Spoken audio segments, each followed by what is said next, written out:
Lakin hakikati söyleyeceğim. Yoksa vallahi de, billahi de keserim gırtlağını Selcan Hatun.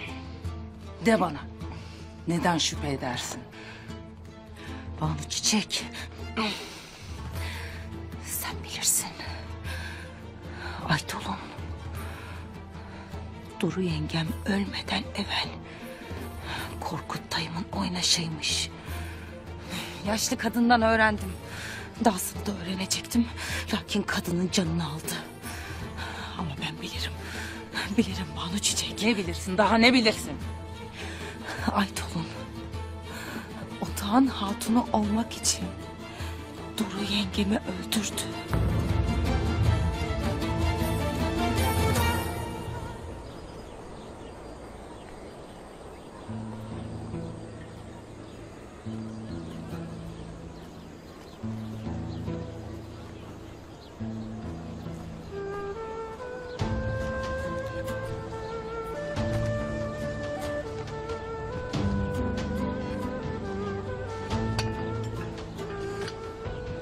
Haydır Allah! Haktır Allah! Haydır Allah! Haktır Allah! Haydır Allah! Haktır Allah! Haydır Allah! Haktır Allah! Haydır Allah! Haktır Allah! Haydır Allah! Haktır Allah! Haydır Allah! Haydır Allah!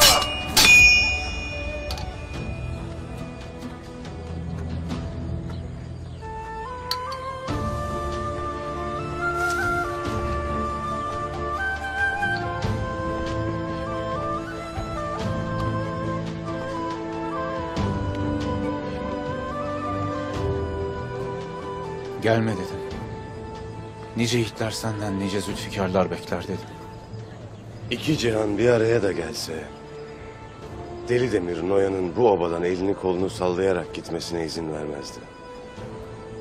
Deli Demir'in de, nice yiğidimizin de kanları yerde kalmayacak Ertuğrul.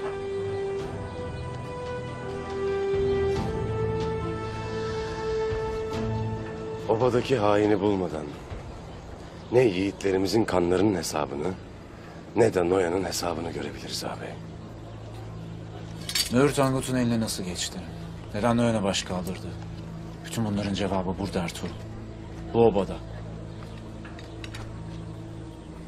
Bunun cevabını Emir Saadettin zaten verdi ağabey.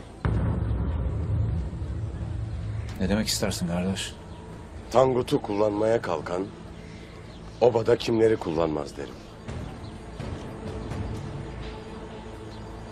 Gümüştekin'le konuşmanın vakti gelmiştir.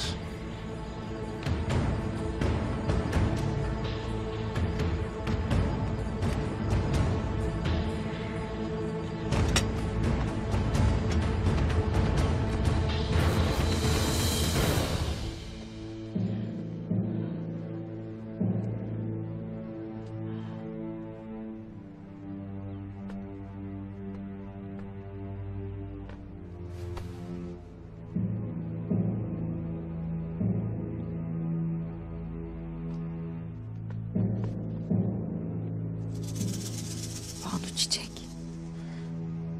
kolye benim için çok önemli. Aytol'un ağzını kapatmak için o kadıncağızı öldürdü.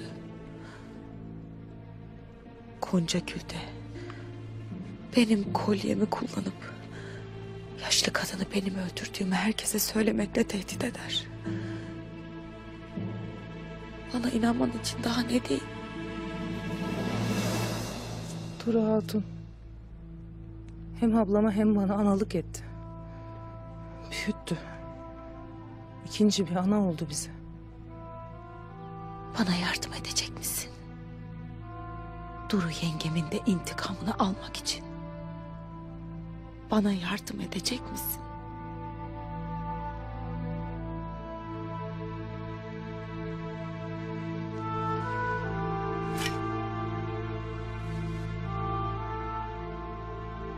Kolye. Korkut Bey'imin otağında.